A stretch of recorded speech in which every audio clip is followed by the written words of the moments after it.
Hello, this is Jon Briggs. Thank you so much for listening to our Christmas ghost story. We are delighted that you come back year after year to listen. But now you don't have to wait a full 12 months to listen to another ghost story. Now there are fireside ghost stories, published every month and available by subscription simply by clicking on the link in the description of this episode. So please, if you want to join us for more and you don't want to wait until Christmas, then click on the link in the description and join us by the fireside. But now, here's this year's Christmas ghost story.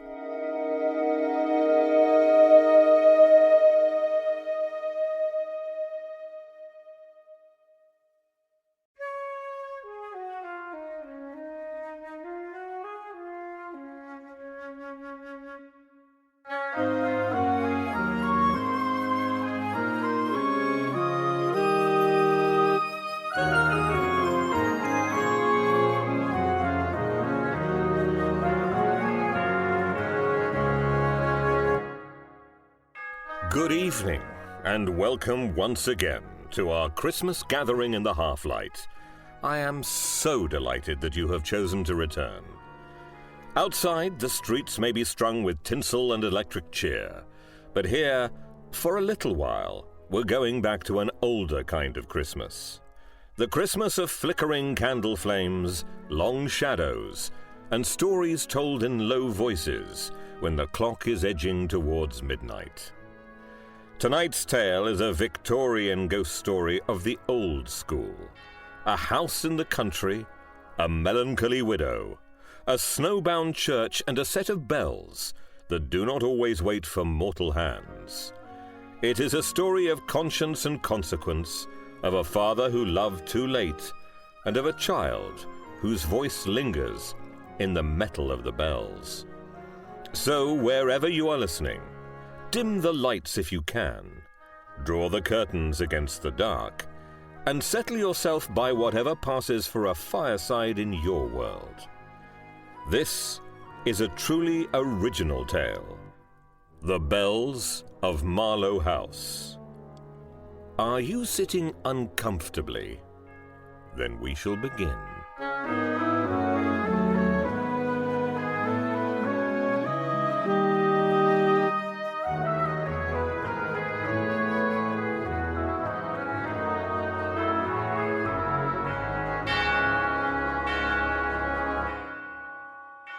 It was on a Christmas Eve, now more than 30 years past, that I first made the acquaintance of the ghost of Marlowe House.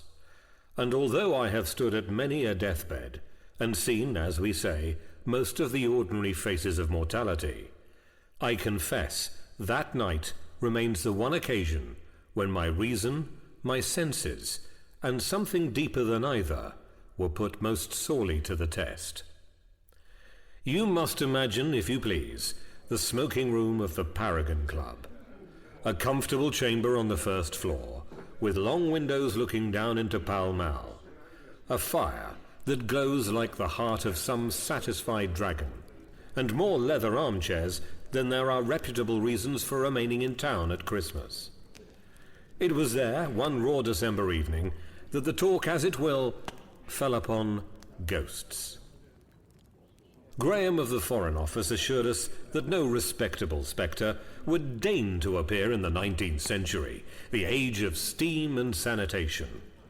Arbuthnot, who had served in India, spoke of native superstitions with the lofty incredulity of a man who's seen too much to believe anything. Someone mentioned the old Christmas numbers of the magazines, and the fashion our fathers had for a ghostly tale between the pudding and the punch.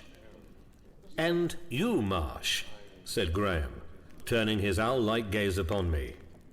"You have kept counsel all evening. Do not tell me that in the whole of your practice as a solicitor you have never encountered anything that looks beyond the probate court." I hesitated. The port in my glass had left a dark comet upon the linen at my elbow. The fire gave a small sigh and settled itself. "I have encountered," I said, "one thing which I do not pretend to explain. Whether you style it ghost, hallucination, or judgment, I leave to your several consciences. But it befell at Christmas, and in a house that came very close to being mine in a way I had never desired. There was a little murmur of approval. Someone rang for more coals. Outside, beyond the curtains, a hansom rattled away, hooves striking sparks from the wet road. "Very well," I said. "If you have the patience for an old man's recollections, I will tell you of the Bells of Marlowe House."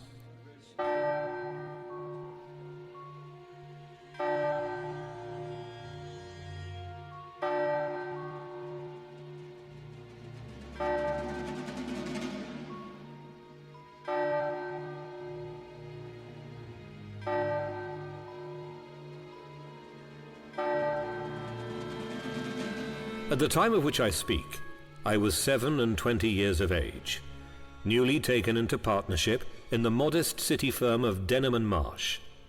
My senior partner was one of those redoubtable gentlemen who appear to have been born in black broadcloth, and whose souls, if they might be seen, would surely bear some resemblance to a well-kept ledger. It was 3 days before Christmas when he summoned me into his private room. "Marsh," he said, peering at me over his spectacles, "how do you feel about spending Christmas in the country?" "Well, as a rule, sir," I replied, "I look upon it with favour." Very good. Then you shall do this year in the service of the firm. Sit down, sit down, sit down. I have a client in Sussex, a certain Mrs. Eleanor Marlowe, widow of the late Jonathan Marlowe, who died this past September.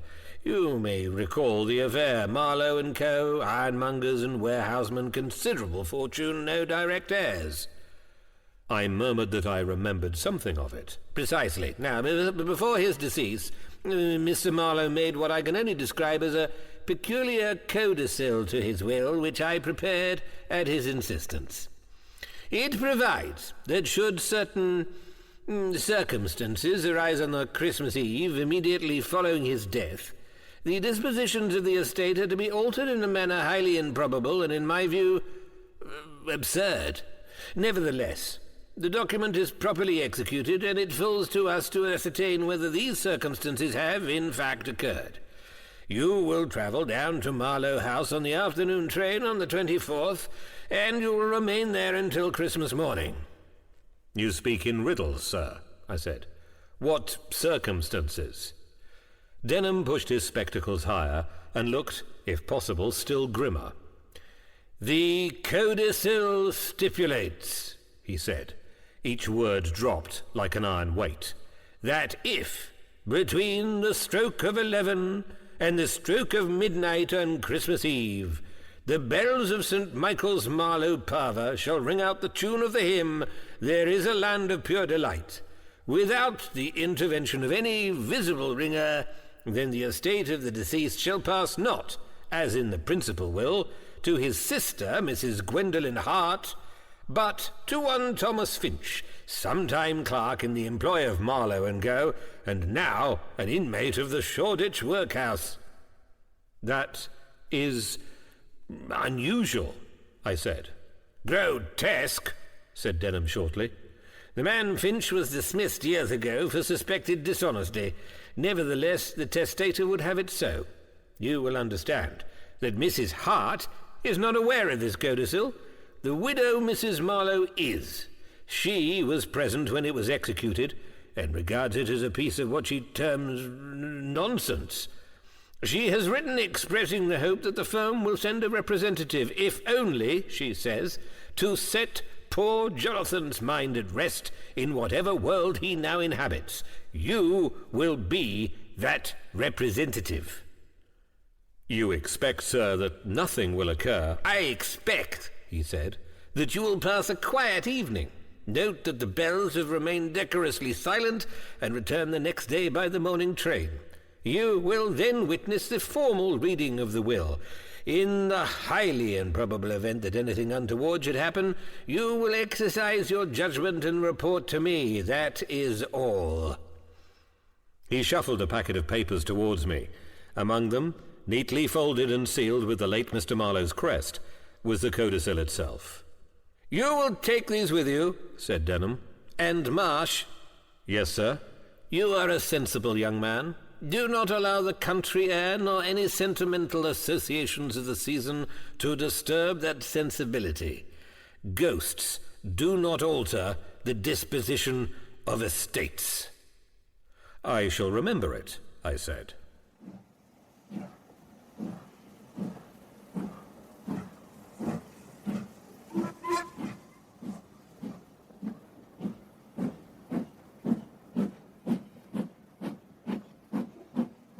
The journey down to Sussex was uneventful, save for a delay outside Croydon that allowed the carriage to grow fogged and intimate. My fellow passengers were a young curate who slept open-mouthed, a stout lady with a basket of holly and an ungovernable lapdog, and an elderly man in a threadbare greatcoat, whose restless eyes and heavily veined hands suggested the last stages of some long anxiety. He stared once or twice at the papers on my knee, as if he might read the names upon them, but said nothing. When I alighted at Marlowe Halt, he remained motionless, as though the journey were not yet over for him. It was already late afternoon. The sky was of that pale, exhausted grey that belongs only to the last days of the year, where even the daylight seems to have grown thin with age. A light snow, no more than a dusting of powdered glass, drifted about the platform. The porter, who also appeared to be station master, signalman, and whole board of directors combined, touched his cap and directed me to a waiting pony trap. "You'll be for the house, sir," he said. "Marlowe House, Mrs. Marshall's man is here for you." "Marlowe," corrected the driver, in a local burr that turned the word to "mar." "Evening, sir."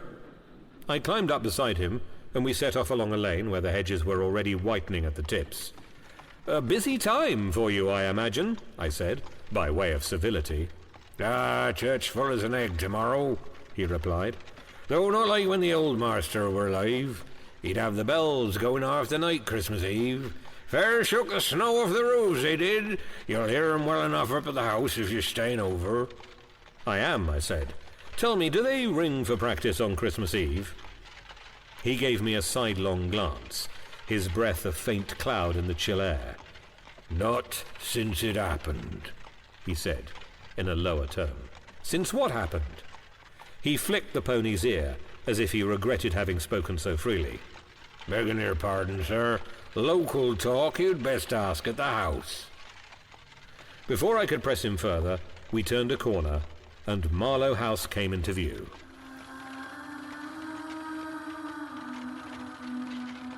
It stood upon a slight rise, a square Georgian building of dark red brick, its windows catching what little remained of the light. Behind it, a fringe of bare elms and beeches marked the boundary of the estate. To the left, half hidden by trees, rose the square tower of a small church, its stone pale against the encroaching dusk. The pony's hooves crunched on the gravel as we drew up. A butler of funereal aspect admitted me, relieved me of my case, and ushered me into a hall that smelt faintly of beeswax and Christmas greenery. A large painting of the late Mr. Marlowe glowered down from above the fireplace. A bearded man of about 60, with heavy brows, and a mouth that suggested more resolution than tenderness. A moment later, his widow entered. "Mr. Marsh," she said, extending a hand in which the bones were very prominent. "You are kind to come. I feared your Mr. Denham might send some raw clerk. You are at least of an age to have known sorrow."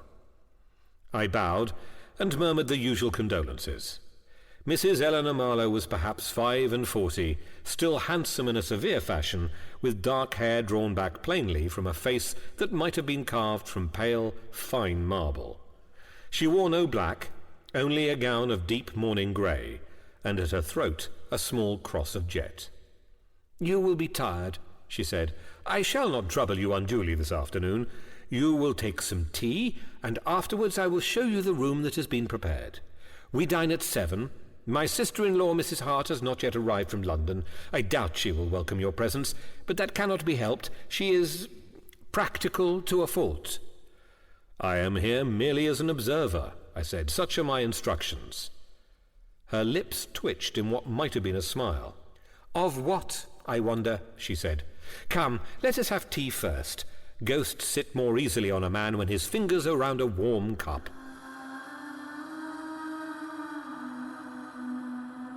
It was during that same tea, taken in a small parlour that looked out over a sweep of frosted lawn towards the church, that I first heard the story of the bells. "You must understand," said Mrs. Marlowe, watching me over the fragile rim of her cup, "that my husband was not a man given to foolishness. He had no taste for table rapping, nor for the public exposure of private grief. When our loss occurred, he bore it as such men do, in silence, and with a kind of stern justification directed against himself. Yet from that night he believed with an intensity that nothing could shake, that there was 1 hour in the year when the next world touched this, and one sign appointed for him in particular." "What loss do you speak of, ma'am?" I asked gently. She turned her gaze for a moment towards the window, where the garden lay like some faded tapestry under the lid of the sky. "You will have observed the church," she said. "St. Michael's. My husband had been churchwarden for 10 years when our son Peter was born, and it was his pride that the boy should ring the bells with him on Christmas Eve when he was old enough to pull a rope. He was not a strong child, our Peter, but he had a light in him. You have seen such children who seem to be already half-citizens of another realm. Well, he had a way with the bells. He could set them speaking in a fashion that made the old women cross themselves in their pews and the boys stand with their mouths open in the street. On the Christmas Eve that he was 12 years old, there was a fall of snow, finer and thicker than this, and a frost that set the water in the pump like glass. The men who were to ring the bells that night were late coming from the inn, and Peter, who could not bear to be kept indoors when the bells were silent, slipped out by himself, thinking to set them swinging with the help of one of the farm hands until the ringers arrived. They found him at the foot of the tower steps. The frost had laid a film of ice on the stone, and he had fallen. His neck was broken." She set down her cup without noise, but her hand trembled slightly. "Forgive me," I said. "I did not mean to cause you pain." "It is an old wound," she replied. "There is no Christmas on which it does not make itself felt. My husband, he went a little mad that winter. He would sit in the church half the night, to be near the place where the boy lay, and as I have since learned, he would go at times up into the tower and lay his hands upon the bells, as if he would wring some confession from them. It was in the March following that he first heard the tune. There was no one in the tower. The vicar and sexton swore to it. The bells rang of themselves, Mr. Marsh, and they rang that hymn which the boy had been so fond of playing on the parlour piano. There is a land of pure delight, where saints immortal reign. You know it?"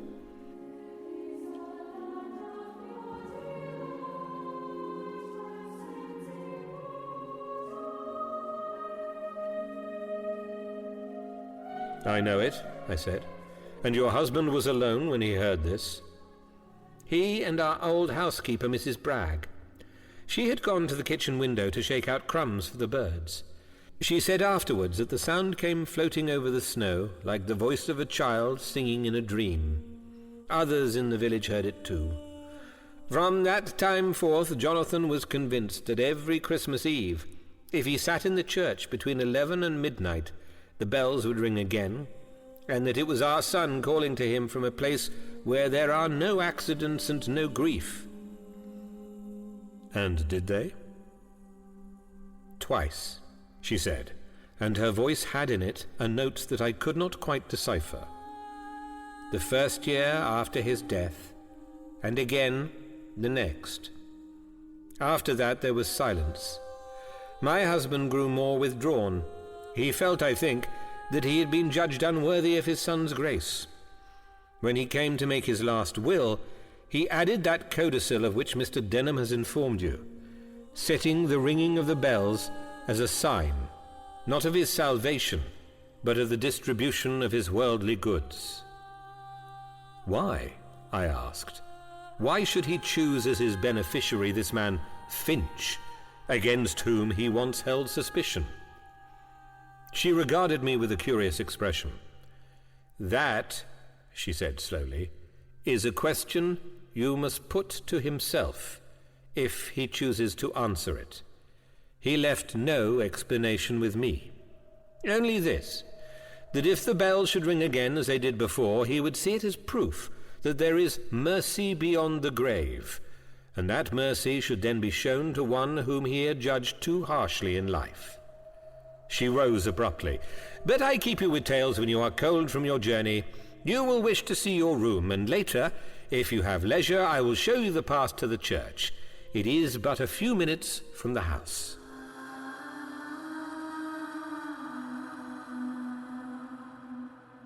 My room was on the first floor at the corner of the house, with one window facing the front and one commanding the view of the church.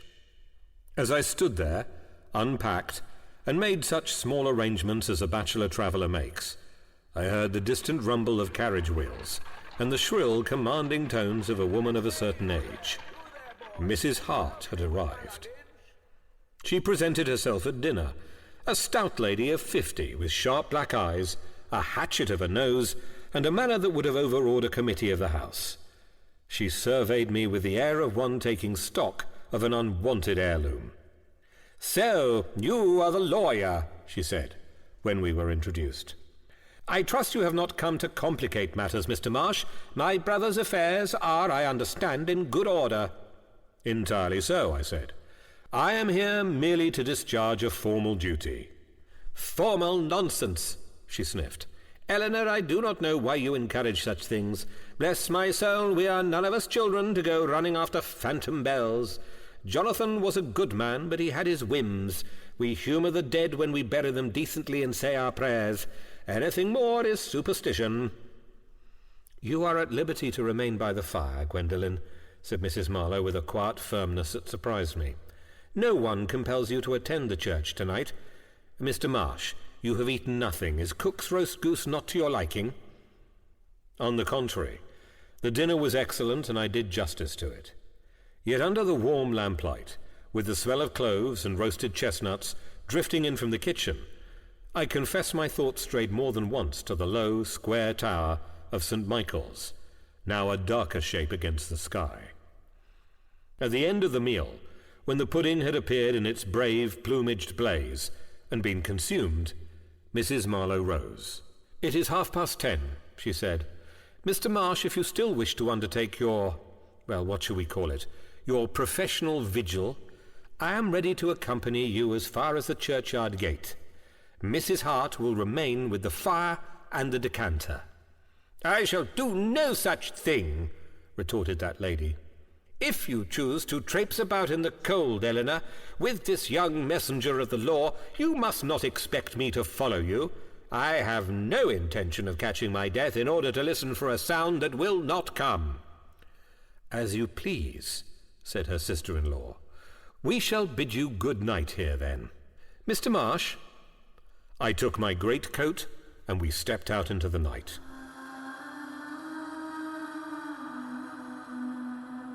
It was one of those dry, close frosts that sharpen every outline and carry sound over long distances.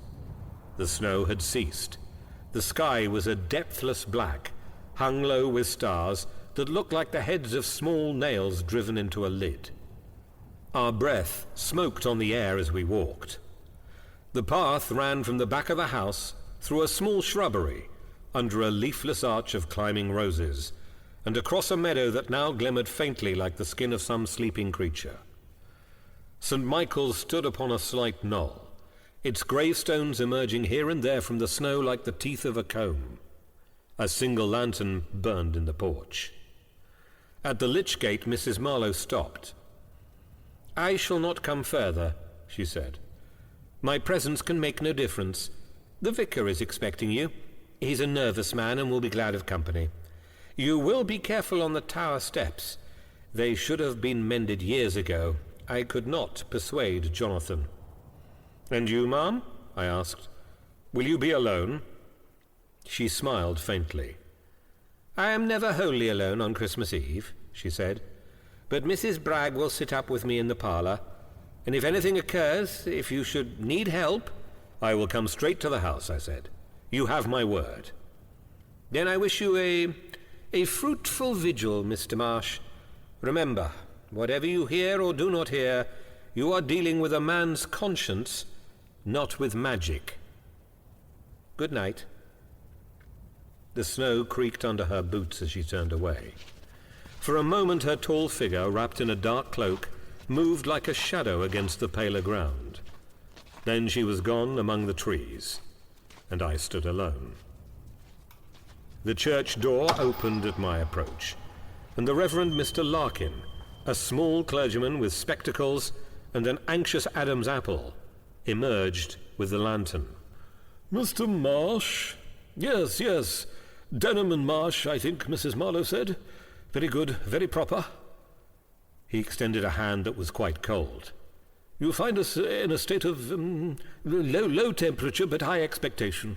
Come in, pray come in. The sexton is in the vestry." The interior of St. Michael's was very plain. Bare stone walls, dark pews, a chilly expanse of flagstone, and at the east end a simple altar with evergreen boughs arranged about a cross.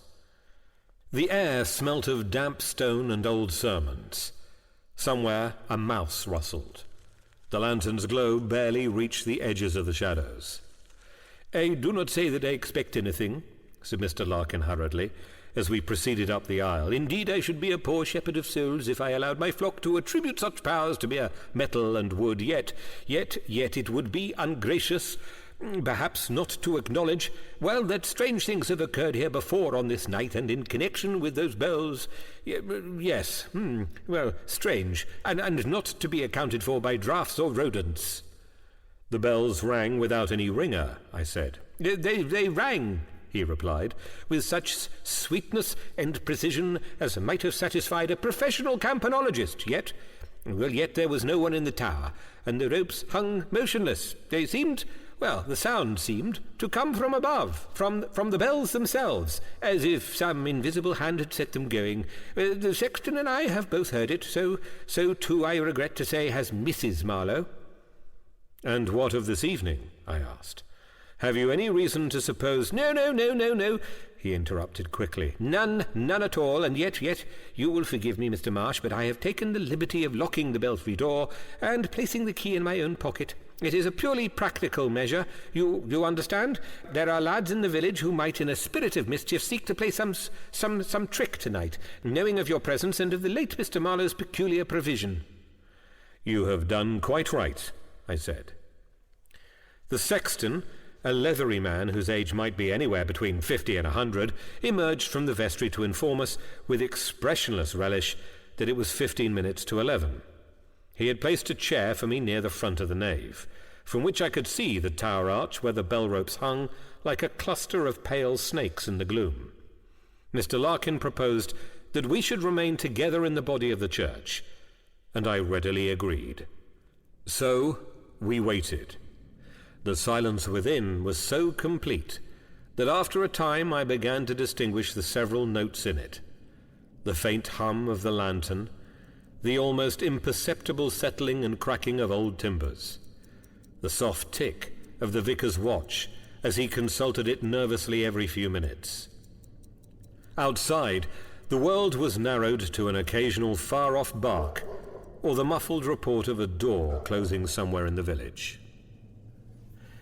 It is a curious thing," whispered Mr. Larkin once, "how expectation can magnify the simplest sound. You will smile, Mr. Marsh, but I find myself apprehending a sermon from each creak of the pews." I confess that I too began to start at trifles. Once, when a faint draught stirred the hair at the nape of my neck, I turned sharply, almost expecting to see someone standing behind me. Of course, there was no one. The church remained as empty and indifferent as a stone box. At length, the vicar's watch murmured that it was 5 minutes to 11. "You are sure," I whispered, that the bells have never rung on any night but Christmas Eve. Never, he said. And not every Christmas Eve at that. We must not, we must not demand miracles on a schedule. He coughed apologetically into his handkerchief, and then, with a visible effort, composed himself. The sexton, who had remained stolidly in his corner by the vestry, shifted his weight, and the boards creaked underfoot like an old man's joints. The first stroke of 11 sounded thinly from the small clock on the west wall. 1, 2, 3.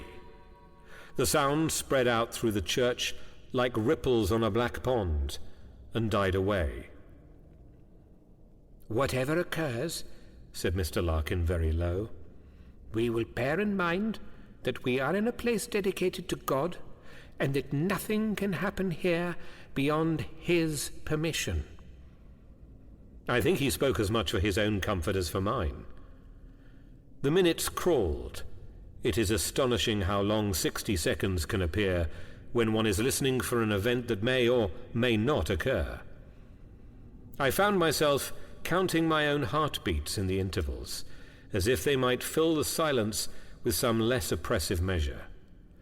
At one point a little shiver went through the air, a passing vibration, like the stir of a thread in an invisible web. I glanced at the bell ropes. They hung as still as ever. 10 minutes passed. A quarter past.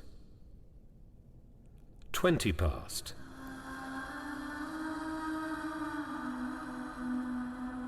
My mind began to wander in spite of itself.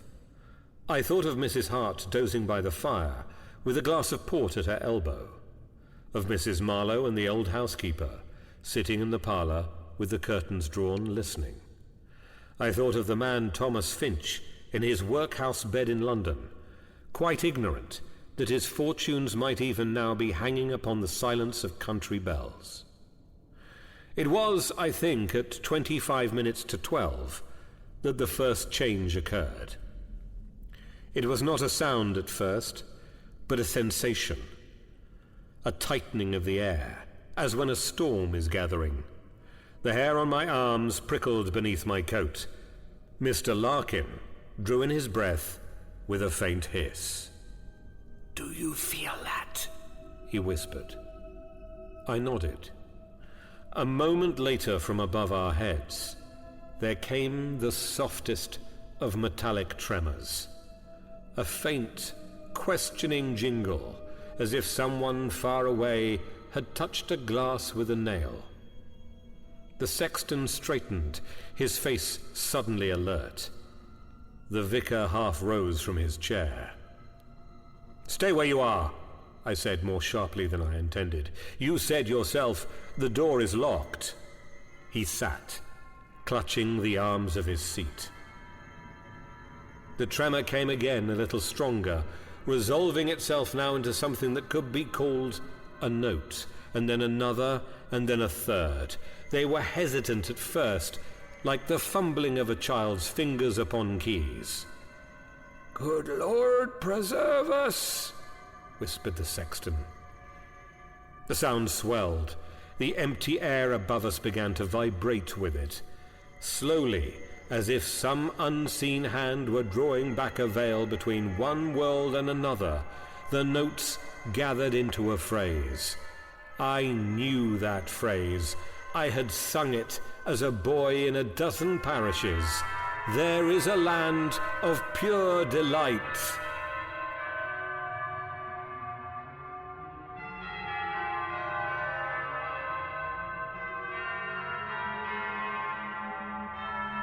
It was played imperfectly, with little catches and falterings that were not the fault of any human ringer. The very metal seemed to struggle with itself, as if remembering a tune long unattempted. Yet as the line unfolded, gaining confidence, it became unmistakable. There, under the stone vault of St. Michael's, with no hand upon the ropes, and no mortal ringer in the tower, the bells of Marlowe were playing their dead child's favourite hymn. I do not know how long it lasted. It may have been a minute or 5 or 10. Time had ceased to move in the ordinary fashion. The sound filled not only the church, but my whole being, so that I felt myself to be no more than a hollow vessel through which these notes were passing on their way to some further destination. At length, as gently as it had begun, the music dwindled. The notes grew lighter, more remote, as if the hand that guided them were withdrawing. The last phrase trembled on the air.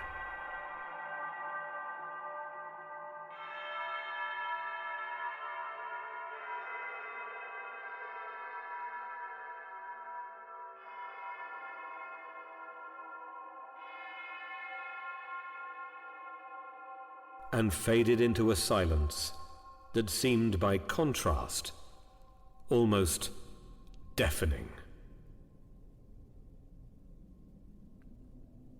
For a long moment, none of us moved.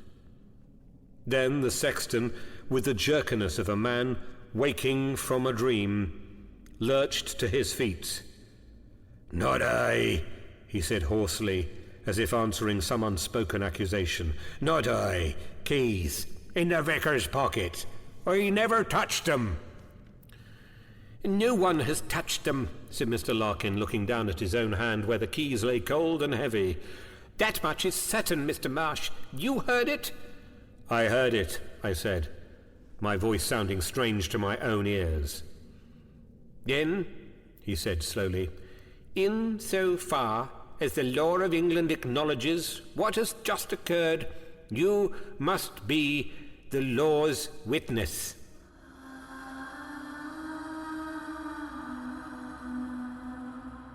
I rose, not without an effort. My legs tingled as if I'd been sitting for hours. "I will discharge my duty," I said, "but before I do so, I should like, if you have no objection, to see the bells themselves." The sexton made a small sound, half protest, half superstition.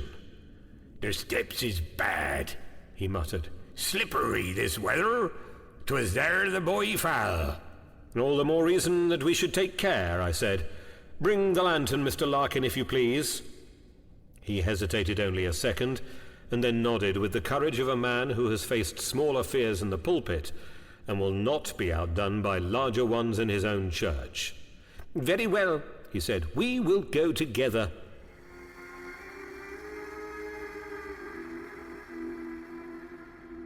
The door to the tower stood at the foot of a narrow arch on the north side of the nave.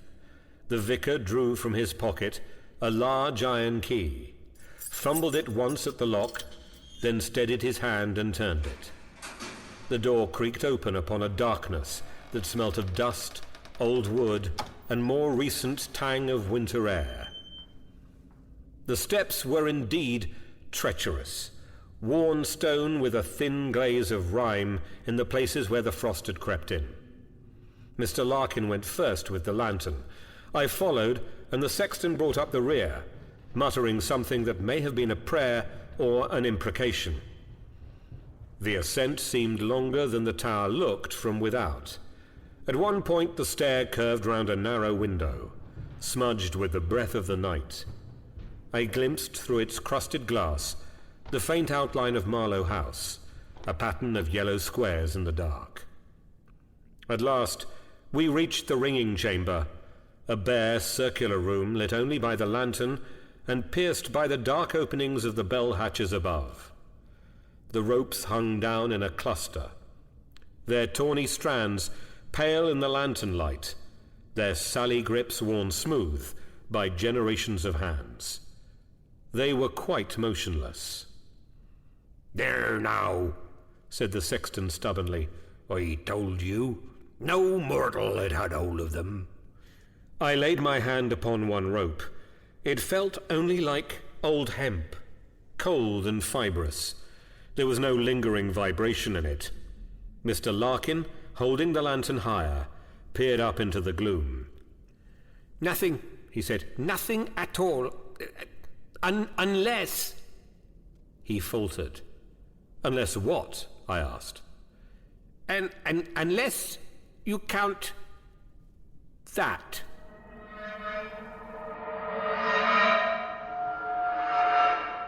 He lifted the lantern yet higher, so that its light fell into the darkest angle of the room where the wall met the stair.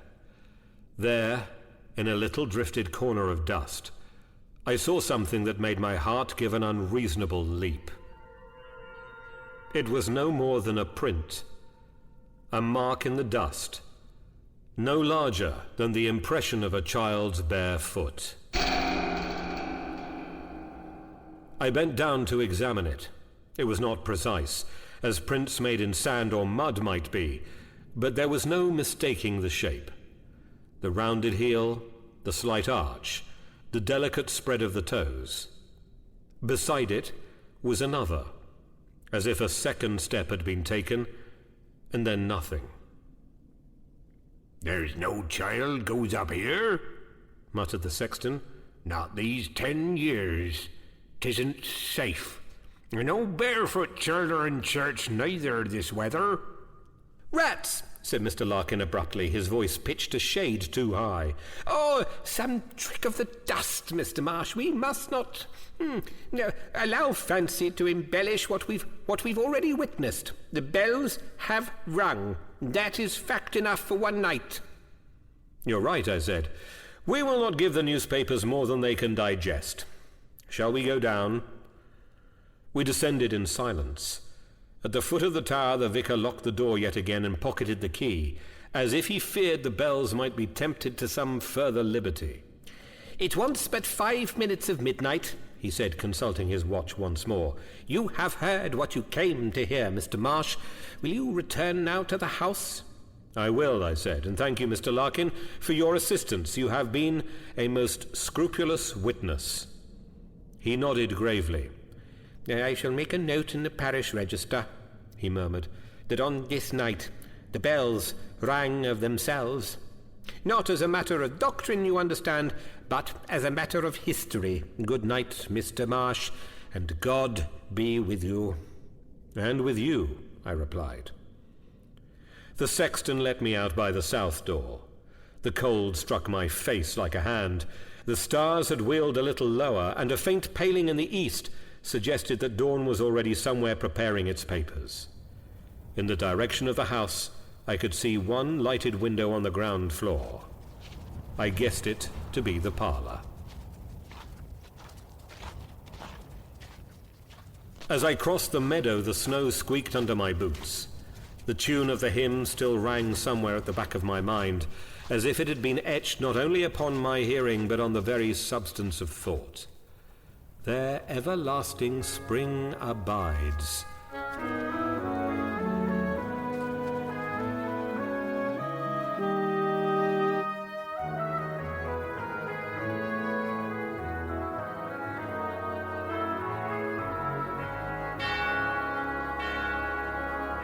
Suddenly, I became aware that I was not alone in the field. A figure was walking a little way ahead of me towards the house. It was small, scarcely reaching my chest in height, and dressed all in white, or so it appeared against the snow. The head was bare. Dark hair lay close against the neck.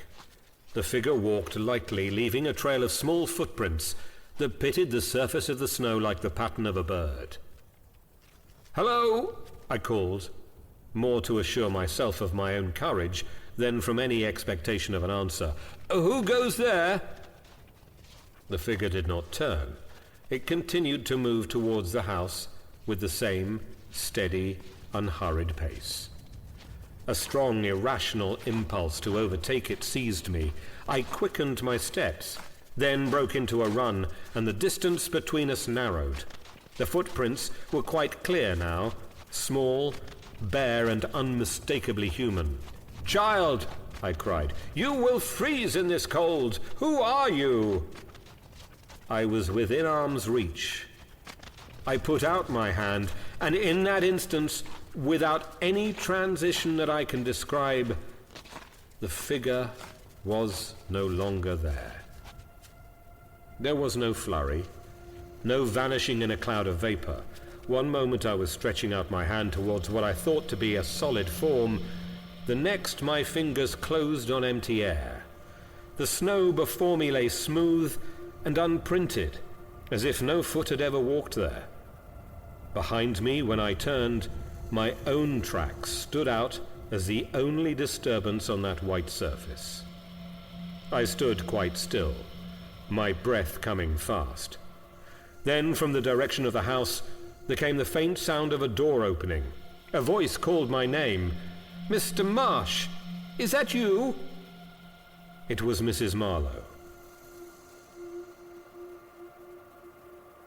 She was standing on the step of the side door, wrapped in a shawl, an oil lamp in her hand, and its light made a small circle of humanity in the wintry dark. "You've been gone a long time," she said. "I feared... forgive me, these nights are hard for an old woman's fancies. Did the bells—" "They rang," I said. She closed her eyes briefly, as if against some sharp inward sensation. "I thought they might," she murmured. "Mrs. Bragg said the air had a sound in it. She always did have the ears of a cat. Come in, Mr. Marsh, you are white to the lips. You must have brandy." I followed her into the warmth. The parlour smelt of apples baked in sugar and spice. An old woman, whom I supposed to be Mrs. Bragg, rose from a nursing chair by the fire and bobbed a curtsy. "You heard him, ma'am," she said to her mistress. "Yes, Bragg, Mr. Marsh will tell us presently. Go to your bed now, there is nothing more to be done tonight." The housekeeper cast one long, shrewd glance at me, as if measuring what I had seen, and then withdrew. Mrs. Marlowe motioned me to an armchair and poured brandy into a glass with a hand that was not altogether steady. "Now," she said, "tell me." I told her as plainly as I could of the bells themselves, the untouched ropes, and even after a moment's hesitation of the faint marks in the dust of the ringing chamber. I did not, for the present, speak of the figure in the snow. I had not yet digested that sight for myself. When I had finished, she nodded. "As before," she said simply. "He is not constant, our Peter, but when he comes with sweetness." "You believe, then," I said, "that it is indeed your son's hand on the bells?" "Who else?" she replied with a touch of impatience. "No one in the village plays that tune as he did. Jonathan used to say that the bells were only silent metal until Peter set them singing. He said they were his boy's voice turned to bronze. It seems he was not altogether wrong." She looked at me steadily. "You are a man of the world, Mr. Marsh. You will do what you must in the matter of the will. I will not seek to influence you. Only, tell me this. When you heard the bells tonight, did you feel fear?" I considered. "I felt awe," I said slowly, "and something like sorrow, but not fear precisely." "Then you have understood something of my husband," she said. "He feared not the sound, but its absence. When the bells were silent those 2 years, he believed himself cut off. Tonight, perhaps he has had his sign at last. You will see to it that his wishes are carried out." "Mrs. Marlowe," I said, "it is my professional duty to report that the condition of the codicil has been fulfilled. The bells have rung the specified hymn within the appointed hour without any visible agency. It will then fall to Mr. Denham to pronounce upon the legal effect. For myself, if you will allow me to speak as a man, rather than a lawyer, I cannot but feel that something has been set right." She rose, and for the first time since I had met her, the severity of her face softened into something like gratitude. "Then I shall not begrudge Finch his windfall," she said quietly. "He was fond of the boy, I remember now. He used to lift him to look at the ledgers when he was a little fellow. Jonathan thought him presumptuous, Perhaps he was. Perhaps we all were. Good night, Mr. Marsh. Sleep if you can. The house will be quieter than usual now the bells have had their say. And she left me to my thoughts.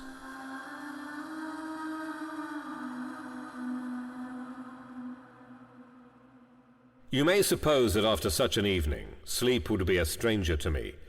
Yet, when at last I lay down in the bed allotted to me, with the curtains drawn back a little, so that I might see the pale rectangle of the church tower against the sky, an immense fatigue settled on my limbs.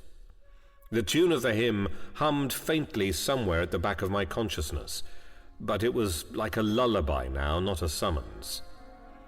I had not been long in that condition of half-sleep, where the mind floats between waking and dreams, when I became aware of a soft sound at the very end of the passage. It was like the tread of small, bare feet on the boards. Very light, very steady. Tap, tap, tap. It came a little nearer, paused, and then moved away again. There was nothing menacing in it, only a sort of purposeful quietness, as of a child who has some important task and does not want to wish to disturb the grown-ups. For a while I lay listening, telling myself that it was nothing more than the old house contracting in the frost. The sound came twice more, at intervals, each time pausing outside my door as if in consideration, and then passing on. The third time, the curiosity that is the bane of mankind overcame any reluctance I might have had. So I rose. I put on my dressing gown and opened the door.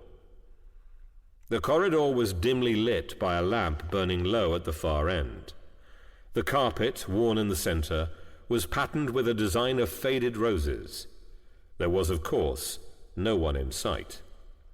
Yet upon the carpet between my door and the next, there was a faint track, a darker shade, where the pile had been pressed by small, bare soles.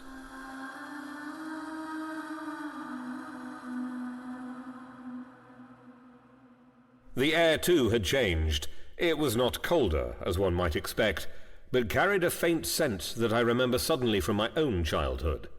The soap my mother had used to wash us on Saturday nights, something plain and old-fashioned, with a hint of lavender and lye.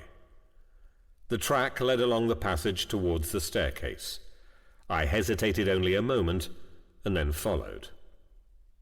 The house was very quiet. From below came the distant, regular tick of a long case clock in the hall. I descended the stairs, my hand upon the cold banister, and saw at the foot the small figure that I had glimpsed earlier in the field. He stood with one hand resting on the newel post, as a child might steady himself before venturing into a darkened room. He was dressed in some simple white garment, little more than a nightshirt, that fell to his knees. His legs and feet were bare, blue-white against the darker stair. His hair was dark, untidy, falling over his forehead. He appeared to be about 12 years of age. He turned his head slightly as if he had heard me, but he did not look fully around. I had only a partial view of his face, the curve of one cheek, the line of his jaw. Yet in that instant, a conviction seized me, as strong as any I have felt in business or in church. This was the boy Peter Marlowe. "Peter," I said, before I could stop myself. The name left my lips as naturally as if I had known him all his life. He didn't start, he didn't vanish, as he had done in the field. Instead, with the utmost gravity of movement, he lifted one hand and placed a finger gently upon his lips, in the universal gesture for silence. Then he inclined his head towards the drawing-room door, which stood a little ajar. A faint light shone from within. He took a single step towards it, then looked back at me, a question in that turned head. It was the most extraordinary thing. I had the distinct impression of a request, though no word was spoken. He was asking for my company or my courage or both. "Very well," I whispered. "I'm coming." He seemed to accept this, for he moved on, his bare feet making no sound upon the polished boards of the hall. I followed, my own souls whispering just audibly. And when I reached the drawing-room door, he had already slipped through the gap. I pushed it open. The room was lit only by the glow of the fire in the grate. The curtains were drawn. The long shapes of furniture loomed in the half-light. The gleam of a piano lid, the pale rectangles of pictures on the walls, the humped outline of a sofa. And there, by the far wall, stood the tall, dark figure of a man. He was turned 3/4 away from me, his right shoulder towards the hearth. His head was slightly bent, as if he were reading something in his hand, or perhaps listening to someone speaking at his side. He wore a black coat, old-fashioned in cut, and his hair, where it showed above his collar, was iron grey. There was about him an air of intense concentration. Somehow, although I had never seen him in life, I knew this to be Jonathan Marlowe. For a moment the scene remained quite steady. Then, very slowly, he raised his head and turned it in my direction. His face was pale, the features strongly marked, the mouth firm. The eyes, when they met mine, were not the empty holes I had half feared, but fully present, dark and piercing. They rested on me with a kind of harrowed curiosity, as if I were the ghost and he the inhabitant of solid earth. We regarded one another in silence. "Sir," I said at last, because it seemed to me that we were both men and that courtesy was still owed. "I am Edward Marsh of Denham and Marsh, your solicitors. I have witnessed the ringing of the bells according to your direction." A flicker passed over his face. It might have been relief, it might have been something like gratitude. He moved his right hand slightly, the one that had been holding something, and I saw now that it grasped a folded paper sealed with red wax. His left hand rested lightly upon the shoulder of the boy, who stood beside him half in shadow. The boy in the white garment, the bare feet, the dark hair. Peter. The child looked up at his father, then at me, and there was in his gaze such clear, unclouded expectation that my throat tightened. "You wish me to—" I began. Jonathan Marlowe inclined his head once in a deliberate gesture. Then he extended the hand that held the paper, as if offering it. I took a step forward. The air between us felt oddly thick, as if I were moving underwater. The firelight gave a small crackle. I reached out my own hand. My fingers closed upon the paper. It was real. It had weight and texture. I felt the sticky roughness of the wax under my thumb, the faint odor of tobacco, and something more elusive, like the lingering echo of an old grief, rose from it. I looked up. The room was empty.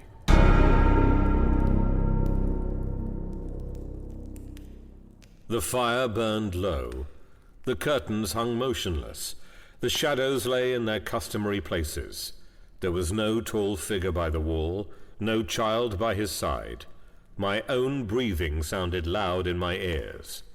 In my hand, however, there remained the folded paper. For a long moment I stood quite still, scarcely daring to move, and then, with the curious practicality that the human mind adopts in the presence of the inexplicable, I went to the lamp, lit it, and examined what I held.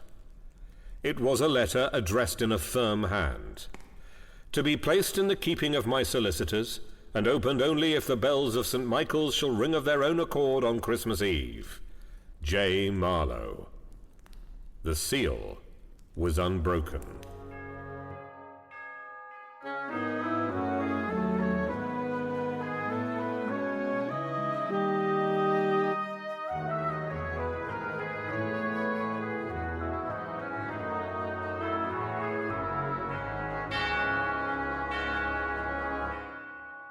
You will want me to spare you the details of the remainder of that night. I did not sleep again. I sat in the chair in my room, the letter upon the table before me, until the first greying of the sky announced that Christmas morning had come. Somewhere a cockerel crowed, incongruously cheerful.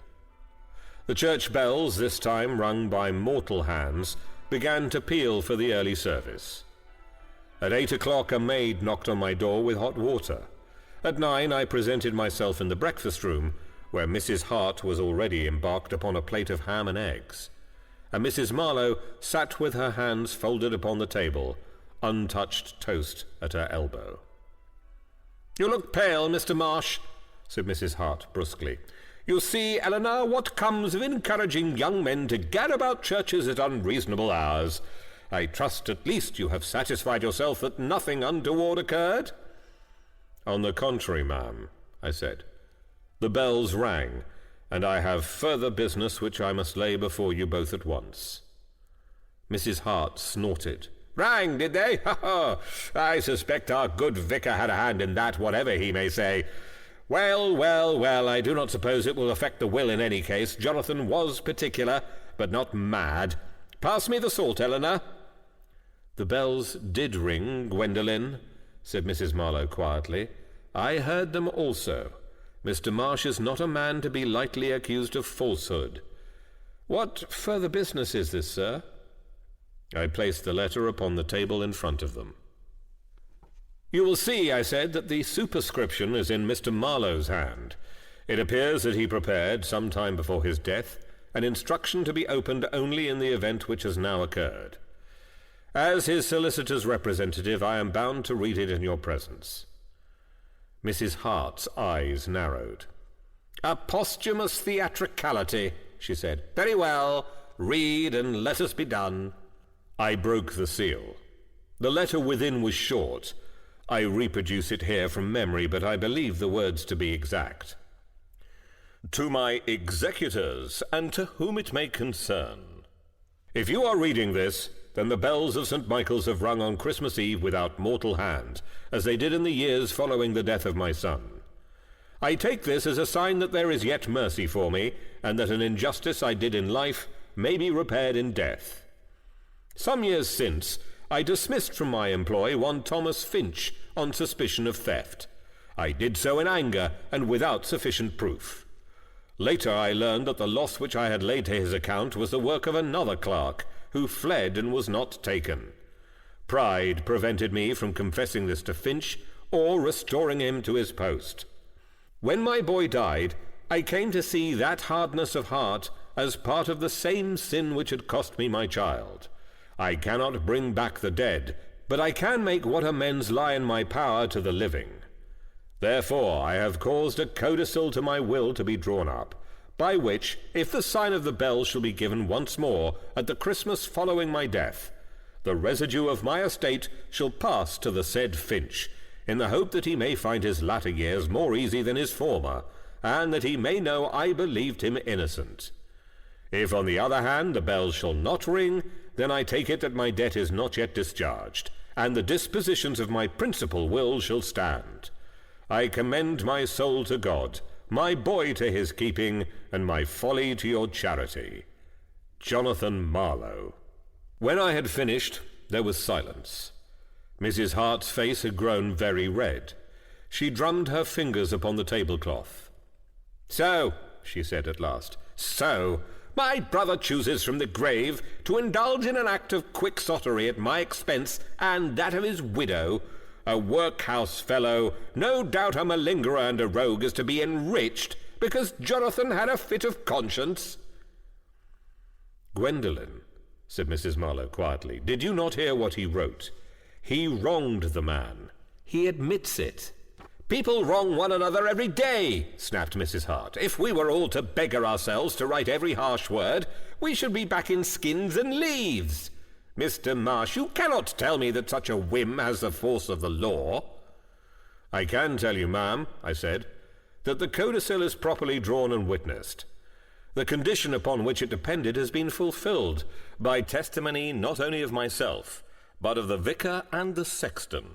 In the absence of any other legal impediment, the law will uphold Mr. Marlowe's disposition." "And what of us?" she cried. "You," I said, "will receive the specific legacies allotted to you in the principal will.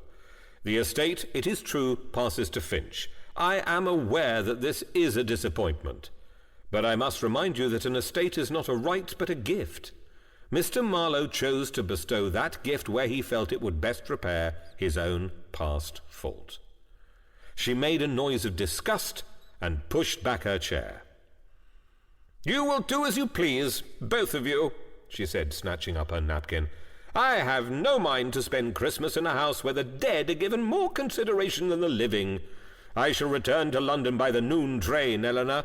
I hope your ghosts keep you warm. Mr. Marsh, you will hear from my own solicitor in due time."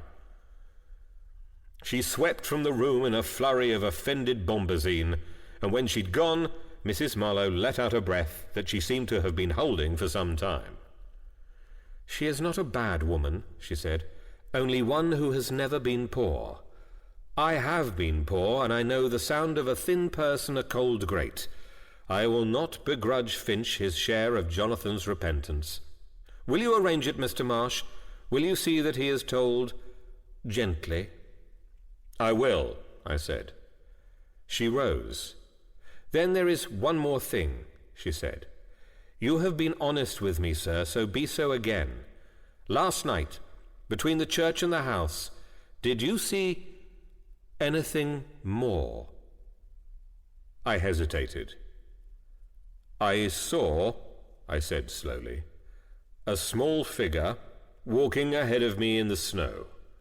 And later in the night I saw that same figure in the house. I spoke with him. He did not answer, but he led me to the drawing-room where I saw—" I broke off. "Where you saw my husband," she finished, with a calm that startled me. "Yes, I thought as much. The drawing-room door was unlatched this morning, though I had closed it myself last night. And Mrs. Bragg found upon sweeping the carpet a little mark of bare toes by the fender. She said nothing. She has the discretion of those who have seen more than one world. I'm glad that Jonathan chose to show himself to you. It will make your account to your Mr. Denham more difficult, but your soul perhaps a little lighter."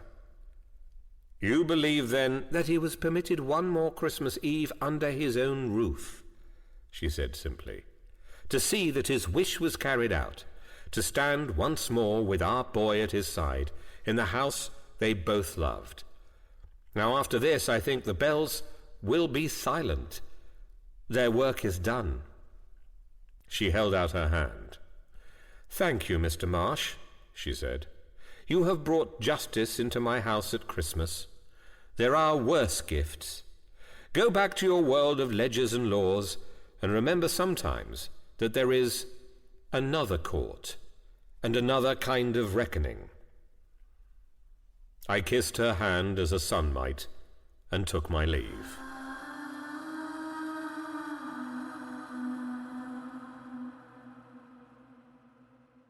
I will not detain you with the details of what followed, the necessary consultations with Denham, whose eyebrows climbed in stages towards his hairline as I gave my account, the locating of Thomas Finch in Shoreditch, and the effect upon that poor man of learning that he was not, after all, considered a thief in the eyes of his old master, and that he might now end his days in comfort. He cried, I remember, and insisted on giving half his first quarterly income to the church at Marlowe Parva for the upkeep of the bells. Denham, to his credit, when faced with the facts, as attested by vicar, sexton, and solicitor, suppressed whatever scepticism he may have felt, and discharged his duty with the same punctilious care as if the matter had been the most ordinary conveyance. Only once did he permit himself a private comment. "Marsh," he said dryly, when all was done, "I have always considered that Providence, if it exists, minds its own business and leaves Chancery to mind hers. It appears on this occasion that the two have cooperated. See that it does not become a habit." As for me, I have never returned to Marlowe House. I hear that Mrs. Marlowe lived there quietly for some years, then removed to a smaller dwelling near her sister in town. The house itself has, I am told, passed into other hands. Perhaps the present owners do not even know, when they hear St. Michael's bells on a frosty evening, what work of mercy they once performed. I have only one relic of that night, the letter of Jonathan Marlowe, which Mrs. Marlowe pressed upon me when all was concluded. "Keep it," she said. "You will witness not only to the law, but to my husband's repentance. It may remind you, when you are old, that even a hard man may find his way home at last." She was right. I am old now, my hair is thin, my hand shakes a little when I lift my glass. I have seen many Christmases come and go, and heard many bells ring out across city and countryside. But when, on Christmas Eve, the clocks of London begin their clamour, and the carols rise from the churches, it is not their music that I hear most clearly. It is the thin, pure, wavering tune of a child's hymn played upon far-off bells, the sound of a boy's love and a father's regret braided together and sent like a message across the snow between worlds. There is a land of pure delight.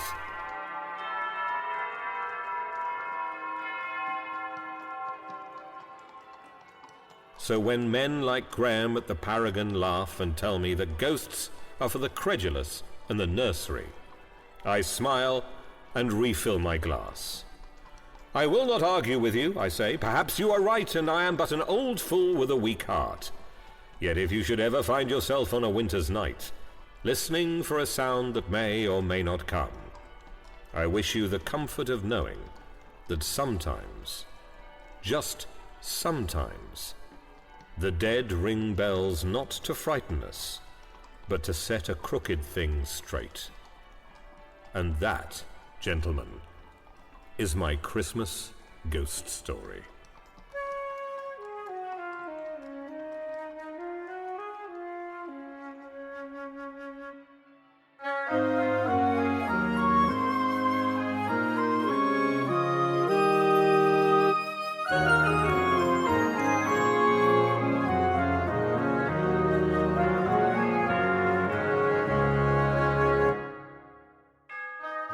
And so the bells fall silent, and Marlowe House fades back into the snow and the dark, leaving us with the faintest echo of that hymn and the thought that sometimes the dead knock only when they want to set something right.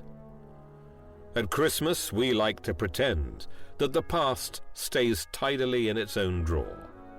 But stories like this remind us that old debts, old loves, and old regrets have very long lives and very good ears. And if you've been listening in the small hours, well, I hope the only bells you hear tonight are friendly ones. But if, just as you are drifting off, a tune you half remember seems to ring out from nowhere, well, perhaps it's only your imagination. Perhaps. Thank you for keeping me company in the dark. Until our next Christmas ghost story, sleep lightly and listen carefully.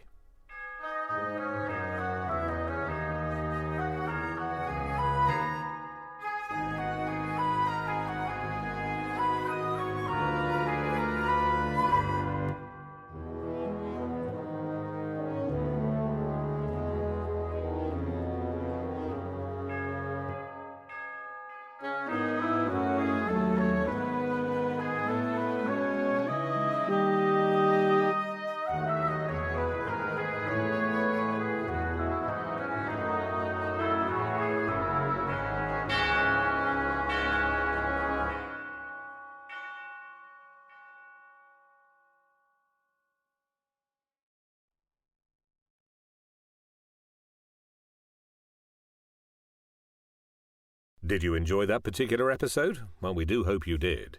If you don't want to wait another 12 months until another ghost story turns up, then you might like to find our Fireside Ghost Stories. Click on the link in the show description to subscribe to Fireside Ghost Stories, which we think you'll enjoy just as much. Once again, thank you for listening. This has been a Show Stealers production. Show Stealers, putting the awe into audio.